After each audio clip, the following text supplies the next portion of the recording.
Hey there, thanks for tuning into Duckbricks. I'm Chris and welcome back to LEGO Awards 2024, the show where we count down the best of the best that LEGO put out this year. Whether it be minifigures or sets, we are now in the final two videos. My favorite sets, over $100. Now because of this, I had to split it up into two. For this video, we are going to be starting off with my favorite licensed sets over $100, which means these are all third-party licenses like Star Wars, Marvel, Jurassic Park, all stuff that LEGO didn't create themselves in-house. And next week's video is going to be the big finale as we jump into my favorite non-licensed LEGO sets over $100. There's a lot to get into here, so let's jump into number 10. Alright, so let's jump into number 10. Here we have 76440 Tri-Wizard Tournament The Arrival coming in at $140.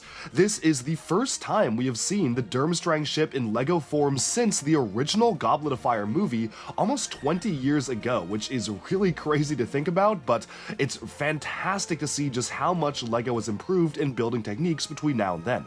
Now, I personally struggled a lot between putting this or the Burrow on this spot in the list, and eventually I chose this particular set because I felt like it was not only a really cool play model, but it also is a beautiful display model as well, and it's not necessarily something that's going to break the bank.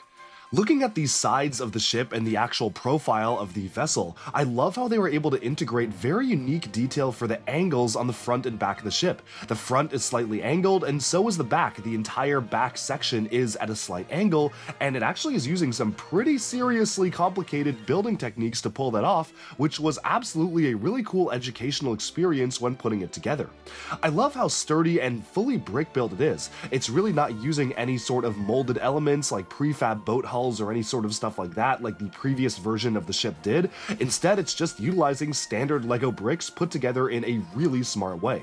You have the option to even open up the back part of the ship, showcasing just a little bit of an interior, but obviously the exterior is what's really special here. Although I do really appreciate the attempt to give it at least somewhat of an interior by removing some of the floor panels to showcase a bed and a cup, as well as just having a little bit of interior detail like some food that's being served up on a plate for a large seat or throne.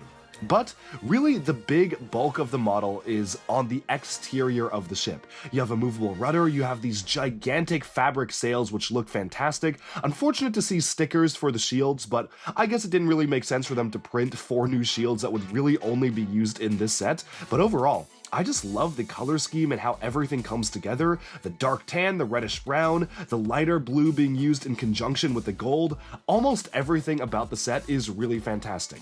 And honestly, the only reason why it's at number 10 is because I just feel like there are so many better sets and even more interesting sets on the list to get to. But just making this top 10 list is a huge honor for this set, and the designers of the set should be absolutely very proud of what they put together.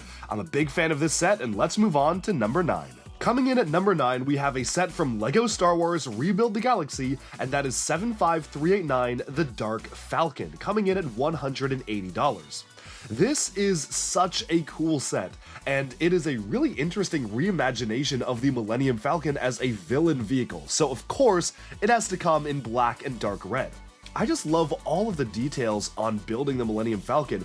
Even taking the cool color scheme aside, this is the best version of a minifigure playset Falcon that we've ever gotten. Even blowing away the Rise of Skywalker version out of the water thanks to some new and improved building techniques, such as the attachment piece for the panels of the ship, which are really cleverly done and absolutely very secure. Now, this is a really cool set because they didn't just take the Millennium Falcon and color swap it, they added all sorts of villainous details into the model, like the radar dish being transformed into a Death Star-like laser, you have the red lights on the back for the engine, and the interior is completely changed around, which is really cool just how many details they managed to pack into this. I like how they put an evil twist on some of the different classic Millennium Falcon archetypes on the interior, and yet just also created and their own stuff. This time there's a gigantic throne hiding a crystal behind it, you've got all sorts of different cages inside to hold your enemies, and you even have an upgraded video game console with kind of like a PS5 style brick build there, which I think is just a really cool touch. There's a surfboard for Beach Luke to hang up his board. Not really sure why he would actually have a spot on the Dark Falcon if you watch the special. Maybe that part doesn't really make too much sense, but everything else is really nicely done, and I just love how cool this looks on display.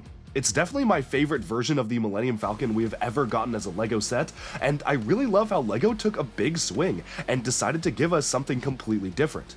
Oh, and that's not to mention the minifigure selection is phenomenal.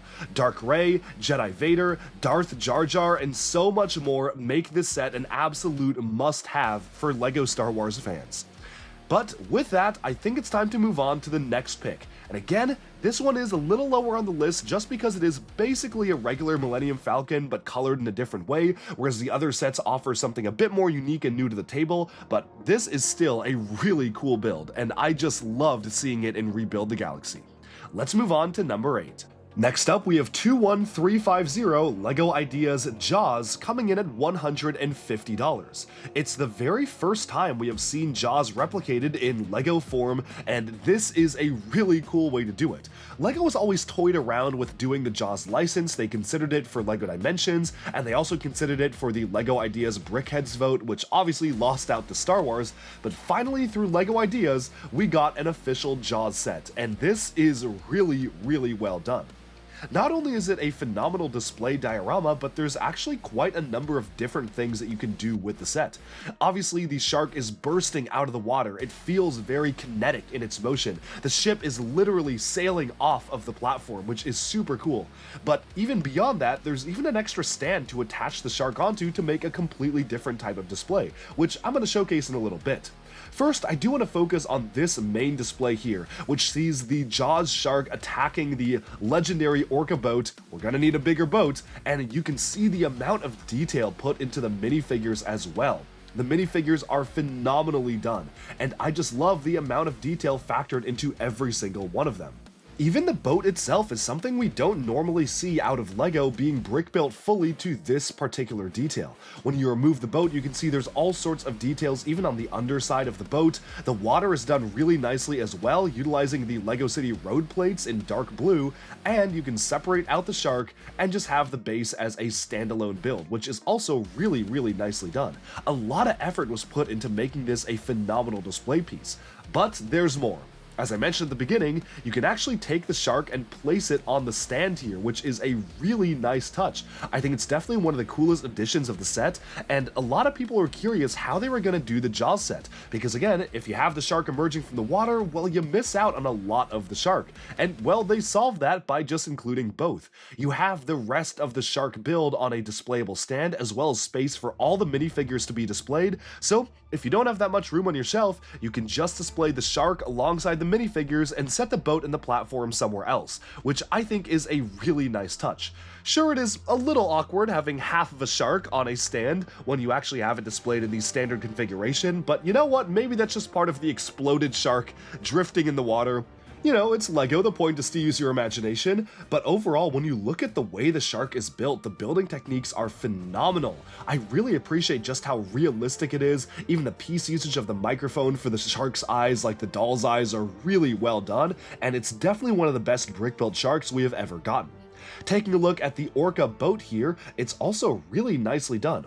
There are a couple of things about the boat that I do wish were done a little bit better, like the strings attached to the top just tend to fall off all the time, and it is a little bit annoying just having to keep on re-hooking it at the top, which you can see I just had to keep on doing here while filming, but everything else is really nicely done. There's a lot of phenomenal interior detail. You can see the map, you can see the Amity Gazette in there with the Campbell attacked, there's even a letter and a compass and little dials to steer the ship, and it's just really nicely detailed. It feels phenomenally extremely detailed, especially for a smaller scale and more compact boat like this. Despite the size, they really spared no expense in recreating all the different details that you'd want to see on the boat, and it's just utilizing a lot of really clever building techniques like studs on the side for this upper part here, there's studs mounted at an angle for the front part of the top of the boat, and then the way the hull is built as well is really nicely done. There's just a lot of really great detail to have the unique shaping of the hull, and it's not the only very nicely done boat on this list, so you can probably get a little bit of a sneak peek as to what's coming up next. Overall, this is an absolutely phenomenal set. I love the amount of detail, I love just how Jaws was done right in LEGO as a full-on display piece, but now it's time to move on to my number 7 pick.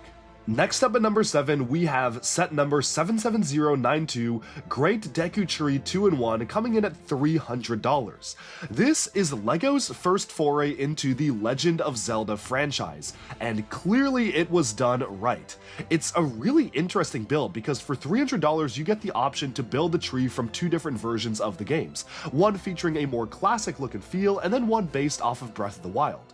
I actually think it's really cool how LEGO was able to make such different models by utilizing just the same pieces from the same sets, just basically reconfiguring the tree in a completely different manner.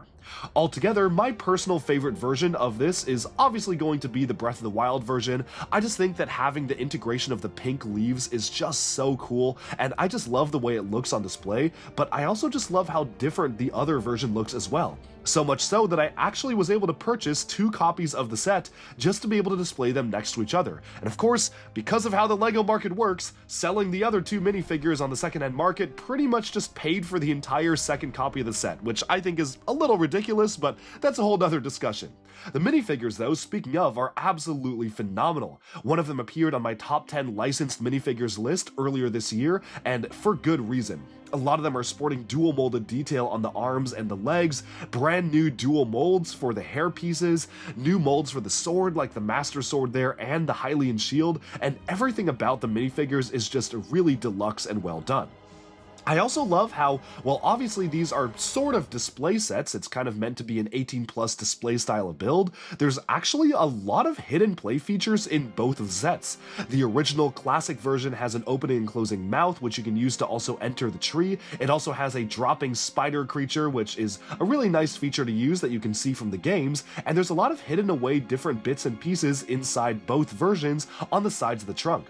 The newer version for the Breath of the Wild is actually really complex in its mechanism. You can move a lever in the back that causes the mouth and lips to move and talk. The eyebrows also move while it's talking, which is really nice. And then just looking at the base, there's all sorts of phenomenal detail factored into the base itself that really make the scenery come alive.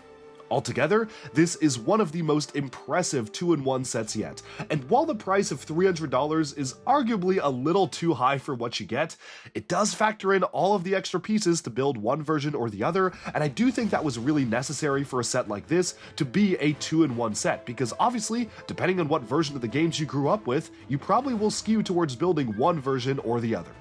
With that, let's move on to the next pick. At number 6, we have the latest LEGO Technic Supercar, 42172, the McLaren P1 for $450. Regardless as to whether or not Technic is your thing, you have to admit that this is an absolute work of engineering from LEGO. Just building the gearbox alone is incredibly impressive how it actually mimics the functionality of a real-world gearbox, which was absolutely mind-blowing to me when putting it together. Now, as an owner of all of the other Technic supercars, I gotta say, this is easily one of my favorites. I don't know if it necessarily beats the Lamborghini from a couple years back, but it comes very, very close, and I just love how the color scheme is unique and vibrant. Utilizing flame yellowish orange as a color that we haven't really seen before from these supercars is really cool, and there's quite a lot of different things you can actually do with the model, as to be expected for LEGO Technic vehicles. You can lift up the very back of the vehicle to remove the actual working engine and see the pistons in action. You have an actual printed display stand showcasing some details about the car right next to it, and it is fully functional. There's hydraulics, there's steering, there's actual suspension built into the wheels, and the gearbox can actually change the rate of speed in which the pistons move based on what gear system you set it to. Even the doors are really nicely done. They lift up in a very satisfying manner, utilizing the exact same mechanism the actual car uses, and you can even lower and raise the rear spoiler, which is a really cool touch. Technic, as I know, is obviously a very different thing compared to a lot of other LEGO system sets, and in a lot of year-end lists I see people making, a lot of people don't necessarily consider Technic because it's just so different than LEGO's current portfolio. But I really do want to celebrate everything about LEGO, and Technic is a big part of the brand, and I just really love just how well done this car is. It's a phenomenal work of engineering and art for LEGO. The shaping is done fantastically well, from the headlights to the curvature around the cars. There's a lot of unique pieces molded in new colors just to support the creation of this vehicle, and altogether, this is just one of the coolest cars LEGO has ever put together in the Technic world. Even if you're not a Technic fan, you have to appreciate the amount of engineering that went into this, and because of that, I felt like it deserved a higher spot on the list. But with that, we can move on to number 5. My number 5 pick is a bit of a last-minute entry into the list because it just recently released, but I absolutely had to call it out, and that is set number 10335, the Endurance, coming in at $270. This was one of the items on the list where I wasn't necessarily sure whether to count it as licensed or non-licensed, but given that this is replicating a real-world vessel, I figured it made more sense to count it here because it's not like an original LEGO idea. For $270, you get one of the most phenomenally detailed ships that LEGO has ever made. And when putting this together, it was an absolute treat because, again, as I mentioned earlier in the review for the Jaws set, you don't normally see a lot of large-scale boats being made out of LEGO. In fact, we haven't really seen a lot of larger boats even since the early days of LEGO Pirates, when usually they were utilizing these larger prefab boat hulls. The last boat we got like this was the Titanic, and that was a lot larger. And so I absolutely have to commend the Endurance for striving forwards with completely unique building techniques, really unlike almost anything I have ever seen from LEGO.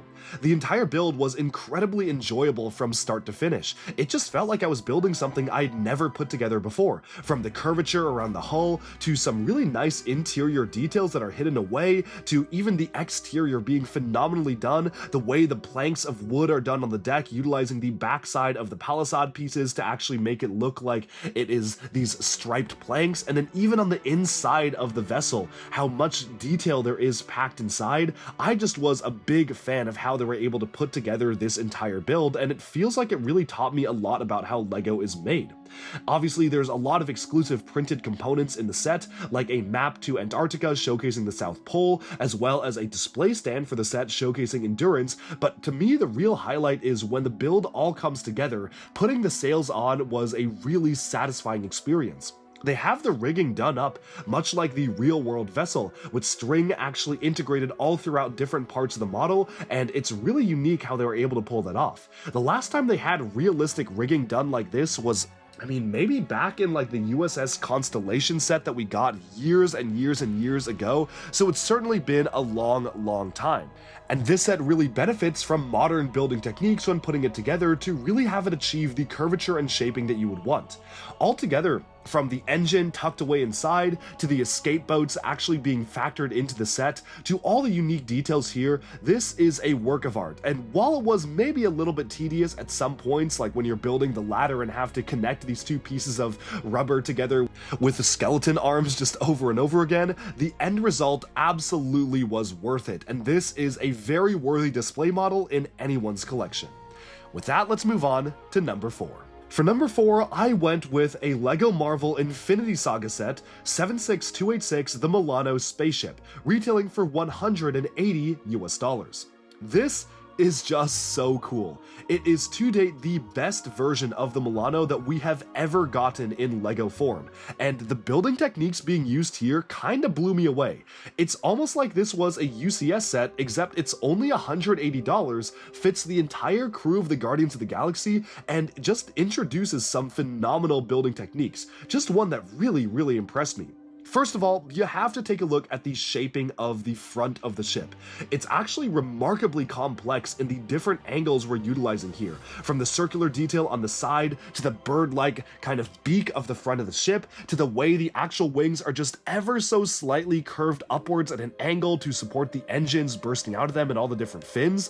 This is just really well done. And it's one of the most impressively built LEGO models I have ever seen, really in general, and that is high praise coming from someone who's built almost every single LEGO set there is to make. There's a lot to love here, from the color scheme to the interior detail to the brand new windscreen, and just how swooshable it is from really every angle. You can just see the amount of love put into making the ultimate version of the ship. One small detail I really like that not a lot of people even notice is on the back. You have a back window for baby Groot to look out of, which is actually movie accurate, how there is a back window on the back of the ship.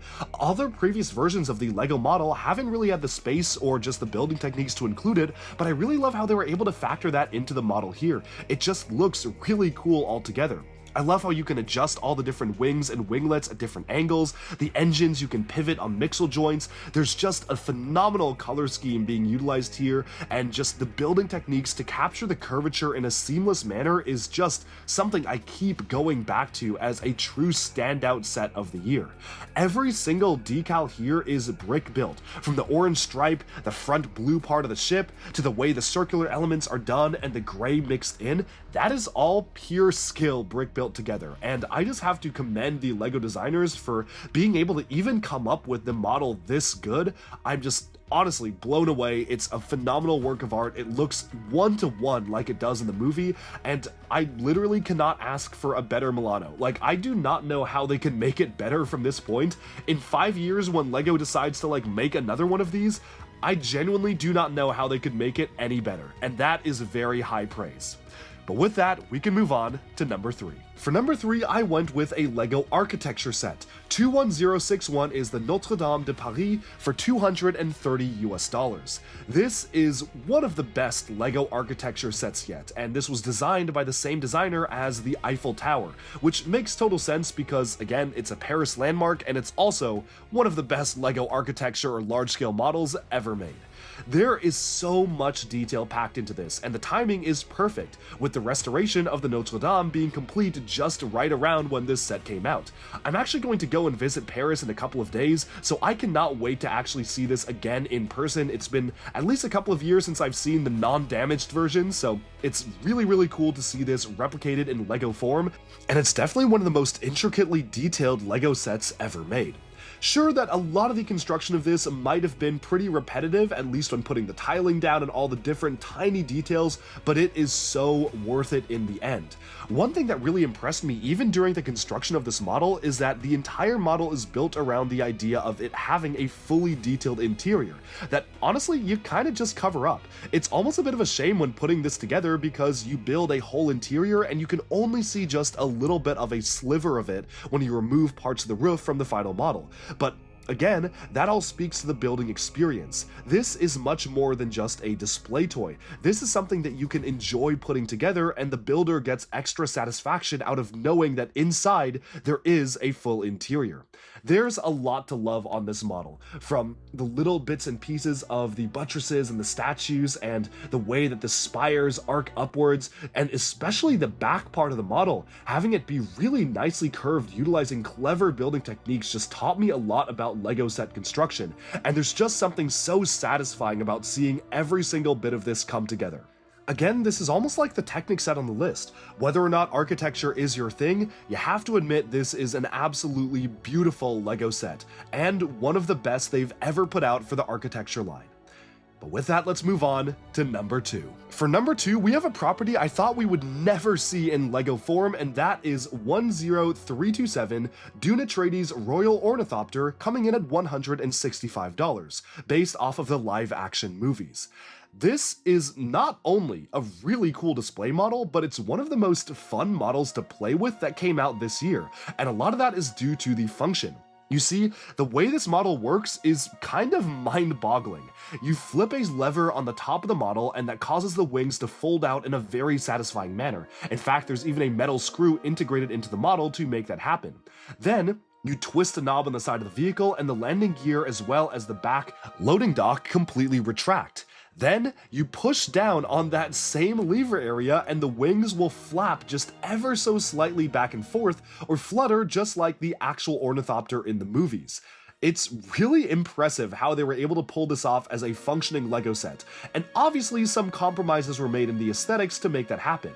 There's a lot of exposed Technic, especially around the side of the model, and a lot of it is done in very bright and jarring colors, like yellow and red and blue, just to make this a little bit easier for builders to actually put together, especially if it's their first time building a LEGO set.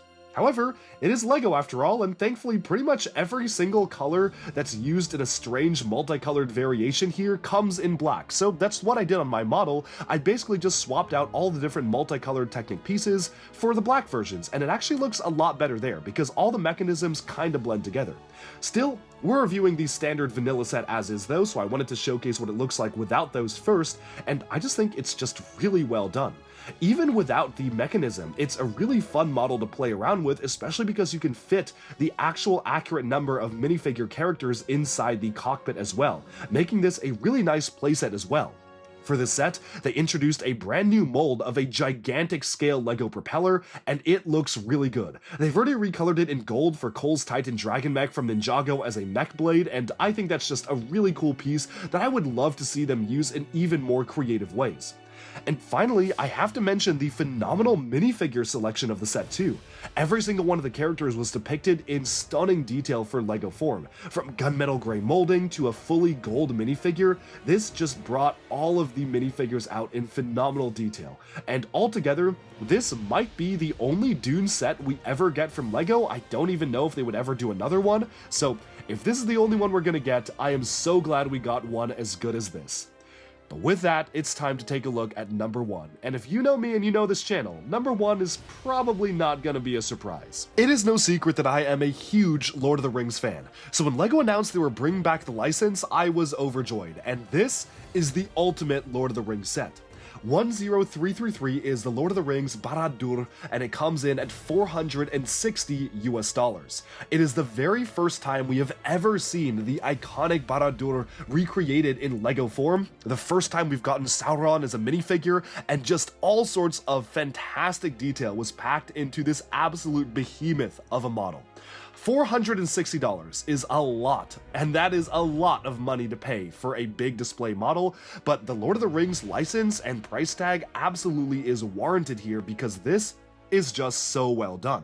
I like how LEGO took a tower build that honestly could have been something that was maybe a little bit uninteresting, like just kind of a big black tower, and actually played around a lot with the color scheme and tried to mix it up in terms of utilizing different colors to make it look like the glow of the lava is reflecting off the tower, which is really interesting how they were able to pull that off.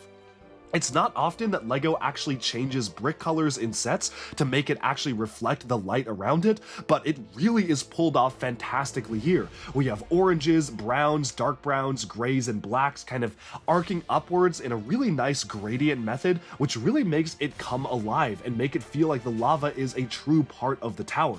I also love how you have the rock twisting around the side of the tower, which adds just so much more to the scenery and really breaks it up from being just a standard black pillar. It is so much more than that.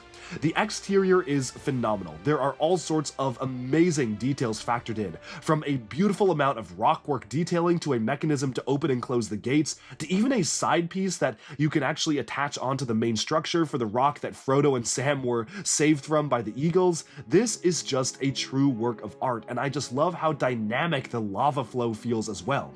Utilizing the newly recolored curvature elements introduced in LEGO Friends last year as the lava flows for the base of the mountain is really well done, and I'm so glad they were able to recolor that curved 1x2 element because it just looks so good on this model.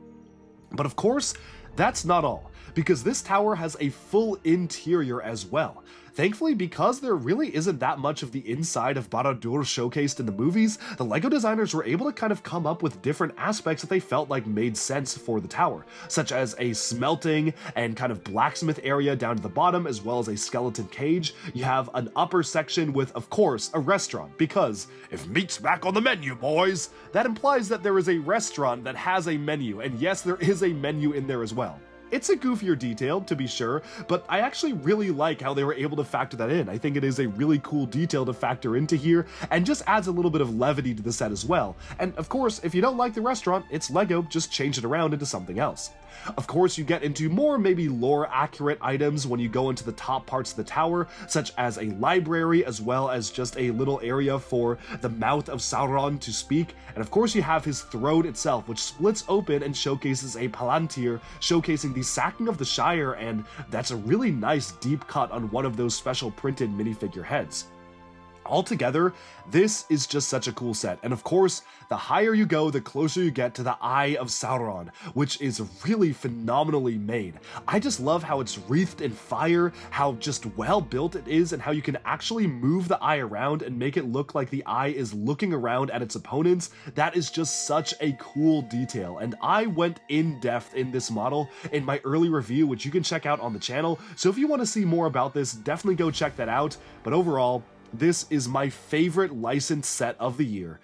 It might be in my top like 2 or 3 favorite sets of the year. I think number 1 is still Cole's Titan Dragon Mech, but this is a close second or third. And just wait till you see next week's list when I go through my favorite $100 plus sets that are non-licensed, because there are some absolute heaters on that list as well. That's all for this video, but thank you so much for watching. I hope you enjoyed my look at my top 10 favorite licensed LEGO sets of 2024, and stay tuned because next week for the grand finale, we'll take a look at my favorite non-licensed sets over $100.